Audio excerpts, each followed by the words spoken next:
السلام عليكم. في البداية أقول لكم تصميم عملته لازالكم في جدول لوكيتي والمقدمة حكينا عليه.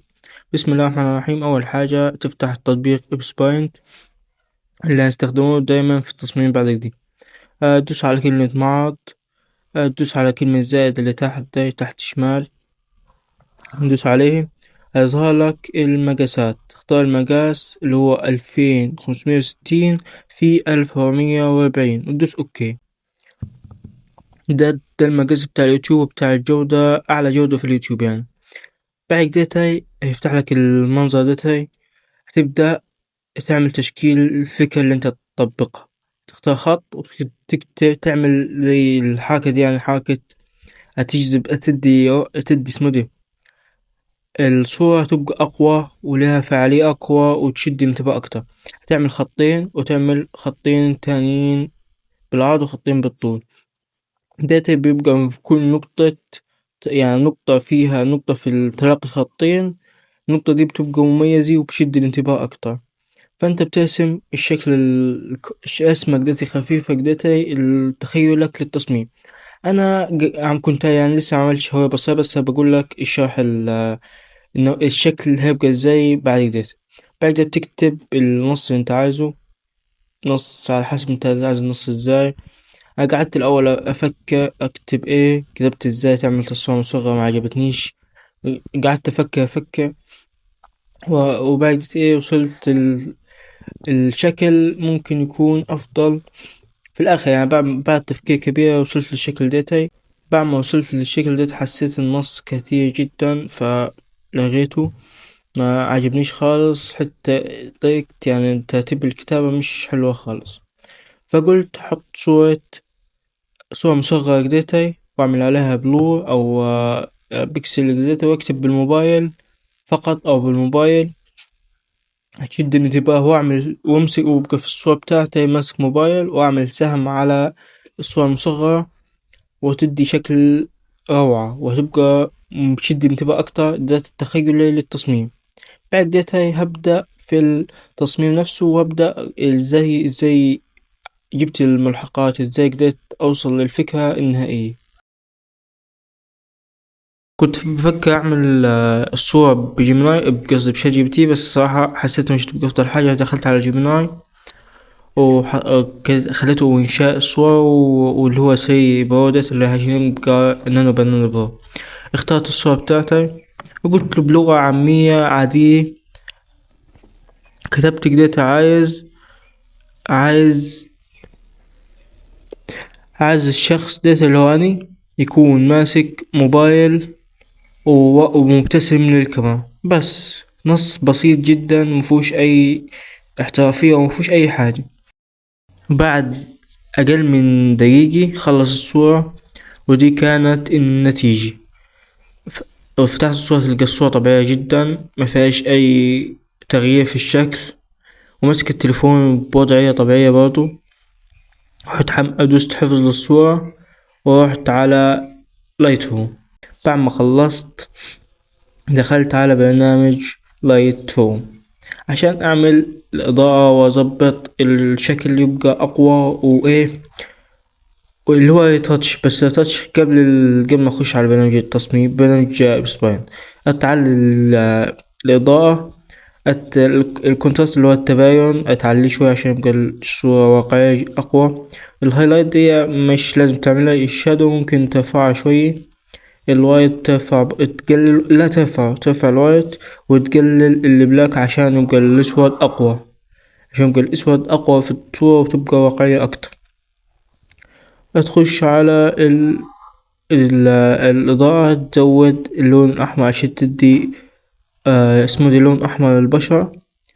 وتزود التلز أو الحدود عشان تبقى الجودة أعلى، التفاصيل في الصوت تبقى أكتر. يعني مش ما تتفق جوا، بس ما بالنسبة لي أنا بحسها بتدي شكل أحلى يعني. بس ما تعللهاش جوا عشان تبقى أصعب، يعني تبقى مش حلوة خالص. هتقعد تعدل في التفاصيل دي. بعدها تعمل حفظ للصورة. بعد تخش على فوتوم. بعد ما تحمل الصورة تخش على تطبيق فوتوم عشان تشيل خلفية من التصميم.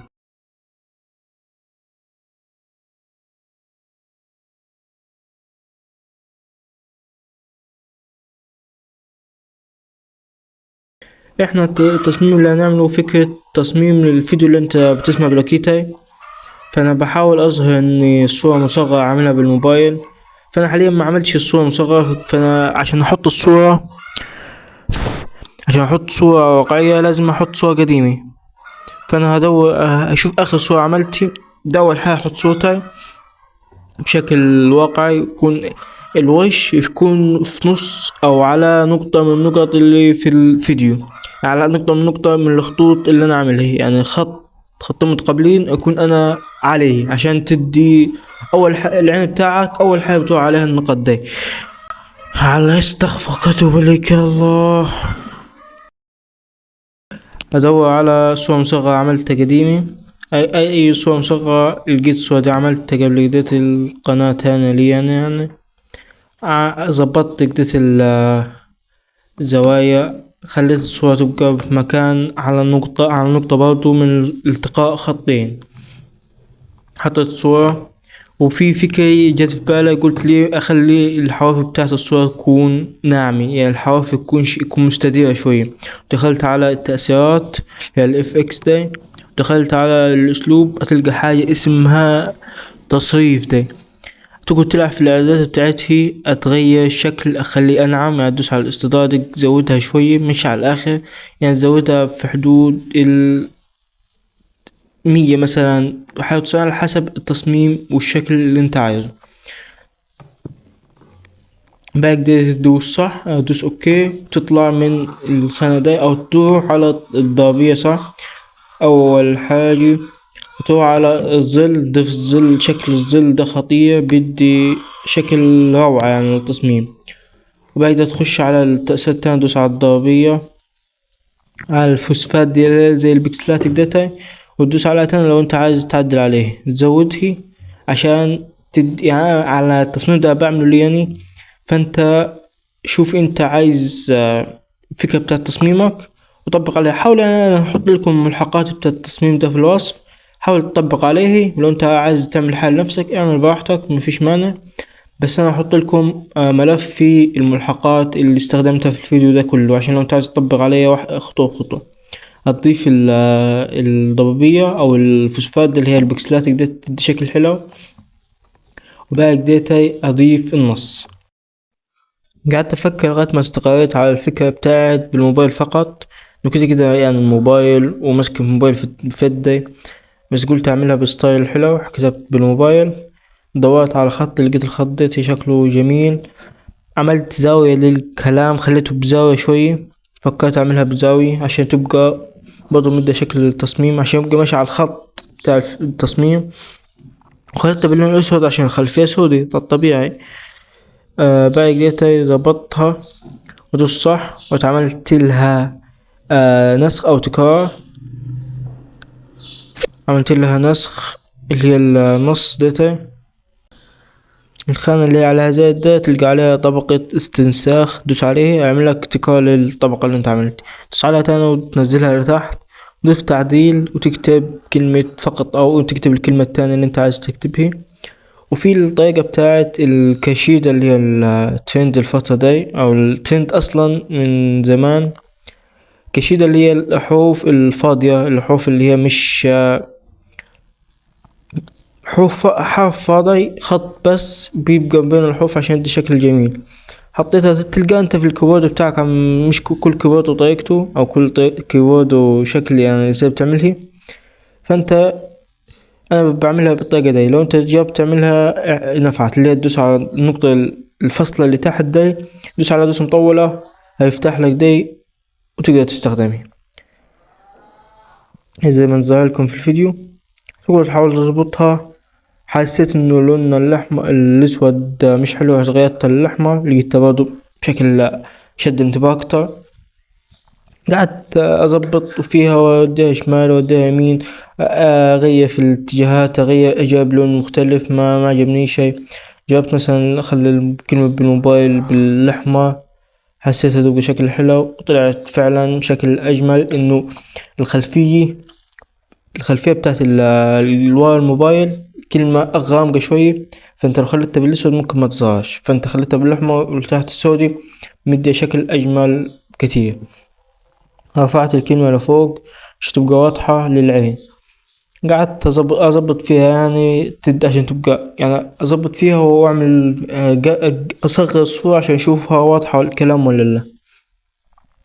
بعد كده دخلت على التأثيرات وعملت كلمة ظل عشان تعمل اسمه دي ظل الصورة أو ظل الصورة تدي شكل أجمل بكتير بإذن الله.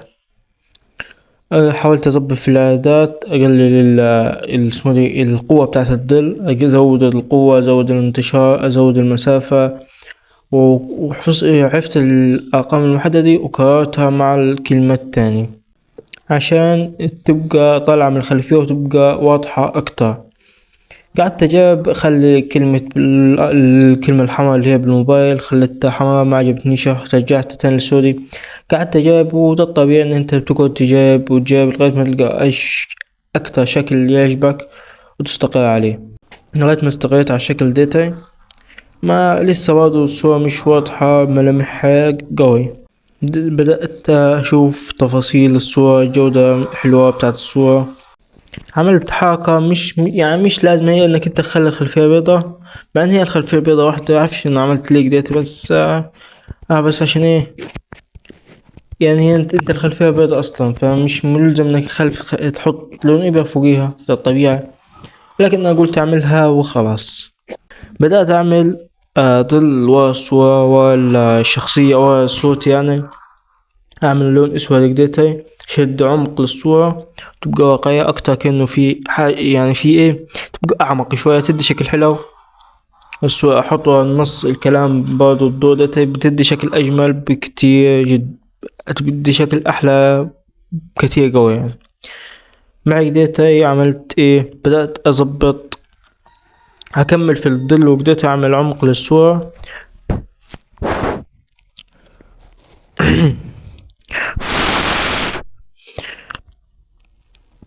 حاولت اظبطها باكتر شكل عجبني لغاية ما وصلت للشكل ديتي. الصورة بقت افضل بكتير جدا يعني. بعد كده بدأت اخش في الريتاتش. الريتاتش عبارة انك انت بتفتح الفاتح وتغمق الغامق. ده المعنى الاسهل بالنسبة لك، انت بتخلي الحاجة الفاتحة فاتحة اكتر، الحاجة الغامقة غامقة اكتر. بتختار كلمة اللي هي التأثير على الخط، خليه شاشة أو تفتيح أو إضافة، وتبدأ تعدي على الضوء على الصورة عشان تبقى أقوى، النور بتاعه تبقى أقوى وتدي شكل نهائي أحلى. قعدت أظبط أدي لون الفتح أكتر، وأدي اللون الغامق لسه يعني ما ظبطتش الغامق، بس هظبط الفتح الأول زي ما ظهر في الفيديو. اللهم صل على سيدنا محمد وعلى آل سيدنا محمد كما صليت على إبراهيم وعلى آل إبراهيم إنك حميد مجيد. اللهم صل على سيدنا محمد وعلى آل سيدنا محمد كما صليت على إبراهيم وعلى آل إبراهيم إنك حميد مجيد. رضيت بالله ربا وبالإسلام دينا وبمحمد صلى الله عليه وسلم نبيا ورسولا. بص كده تلقى الشكل أبقي أجمل بكتير يعني. يم غير ملامح الصراحة، فأنا قلت أخش في التغميق أشوف هل هتدي يعني هتبقى أحلى. أصلا شكل مختلف تماما عن الشكل الواقعي، فقلت أجرب أضيف الغامق أشوف هتدي شكل أجمل ولا لا.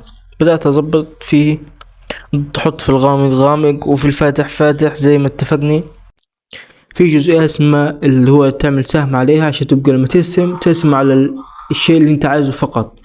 يعني انت عملت السهم ده اللي هو السهم اللي تحت ديته، اخليك ترسم على الشيء اللي انت محدد اللي عامل عليه السهم ده فقط، فتبتدي شكل، بتدي سهولة انك انت ما تطلعش برا حدود التصميم اللي انت عامله. بعد كده بدأت اقلل في اسمه القوة بتاعت التاتش والحد ده. حسيت انه كانت قوية قوي فقللتها. التصميم بدأ يظهر ويدي، ومن بعيد لو عملت صغرت الصورة تلقاها واضحة وشكلها جميل برضو، بس مش أفضل حاجة حتى الآن. بدأت أضيف في الإضاءة، أحط فوق اللون الصورة المصغرة اللي هي عليها بلو داي، بدأت أضيف عليها إضاءة أو خط بلون كبير اديته بلون أحمر، بدأت أضيف عليها الإضاءة القوية دي، أضيف عليها. وبعد اديت فوق الإضاءة الحمراء دي ضفت إضاءة بيضة عشان في لون أبيض في الصورة المصغرة، يعني في لون أبيض ظاهر يقدر مبكسل، فبرضه ضفت لون أبيض عشان تدي قوة، يعني التصميم بقي شكل أجمل وتشد أكتر. بعد كده عملت ايه في الدنيا دي، جاي ولا مش جاي عليا. بدأت أقلل في القوة بتاعتي. بعد كده قعدت أفكر هظبط التصميم ده ازاي.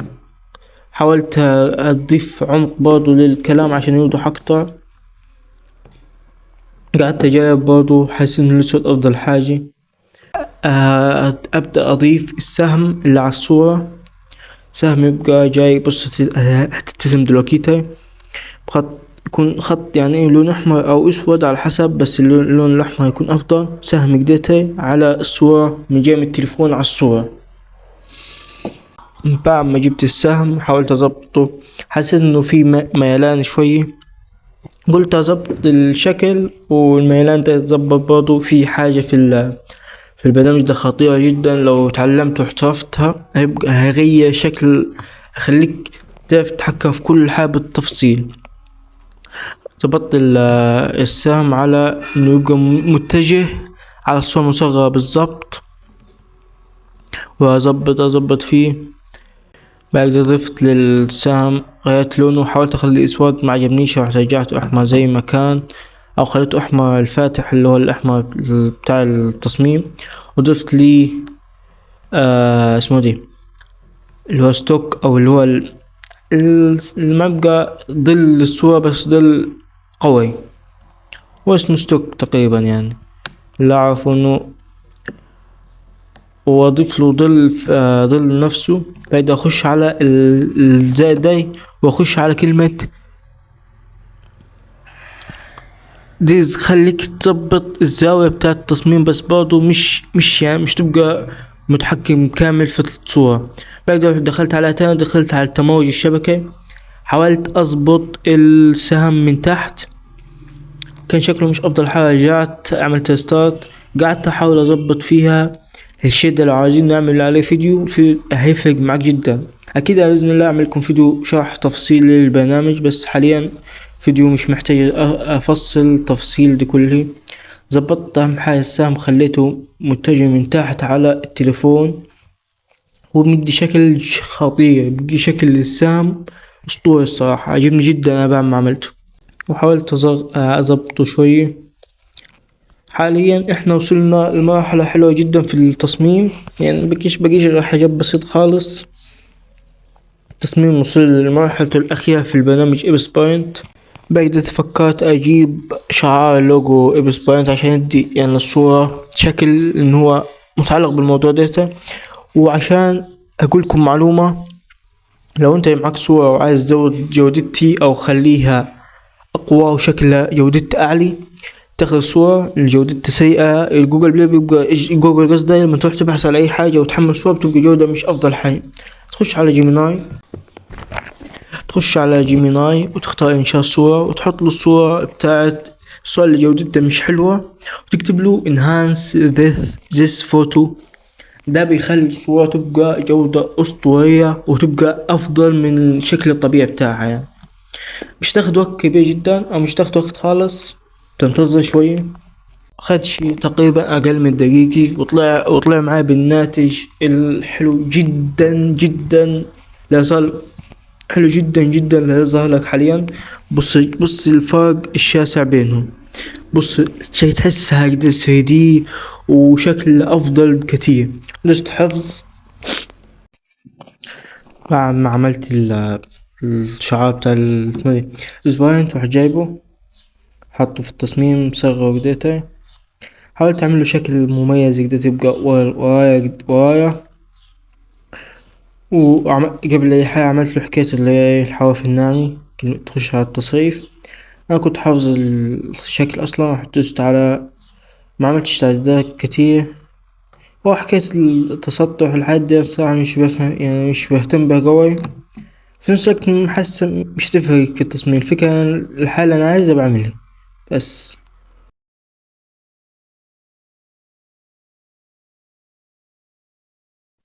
جبت برضه شعار اليوتيوب عشان دي إنه صورة مصغرة لليوتيوب وكدهتا، جبت شعار اليوتيوب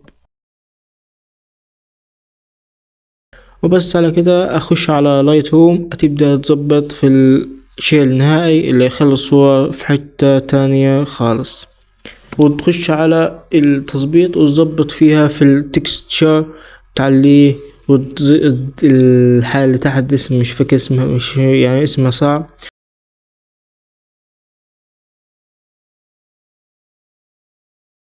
بعد ما خلصت ادوس حفظ للصورة، كده الصورة تكون خلصت من كل النواحي. انا بعد ما خلصت الصورة وقعدت اشوفها يعني بنفسي، بص الصورة شكل شد الانتباه ازاي، شكلها خطير الصراحة. بس انا برضو بص يعني حتى لو عملت زوم للجودة، الجودة حكاية. بس انا فكرت في فكري ليه ما اضيفش خلفية واخلي الشكل اعمق بشوية. ضفت شوية حاجات، ضفت خلفية، يعني انت لو خد بالك الخلفية بقت شكل اجمل، وعملت لها زي بلور جديد حاجة دواير جديدة، وفي حاجة شوية تفاصيل بسيطة يعني ضافت في الصورة وإضاءة وخلت الصورة أجمل. وبعد كده دخلت على لايت هوم، ظبطت الألوان وبقيت أجمل بكتير. بصراحة ما عرفتش أصور الحاجات دي، بس هي حاجات تفاصيل بسيطة كل شوية ممكن تعملها. يعني عبارة إنك أنت بتخش على إبس بايند، بتحط الخلفية. لو دخلت على التأثيرات تلقى تأثير في الضبابية حاسمة مدورة كدهتا، ضبابة دائري تقريبا حاجة زي دي، تحطها. بعدين لو خد بالك اسمه دي الشعارات بقت في أجزاء غامقة وأجزاء فاتحة فيها عشان تدي شكل واقعي إن هي متحاكي. تعمل إيه؟ تحط طبقة فوق اسمه دي الشعار، وتعملها وتخليها سهم عليه، وتدوس على تخلي تأثير الكتابة تغميق، وتكتب بترسم بلون فرشة يكون مش يكون شفافة شوية، وترسم عليها بلون الأسود هتدي الشكل ديت.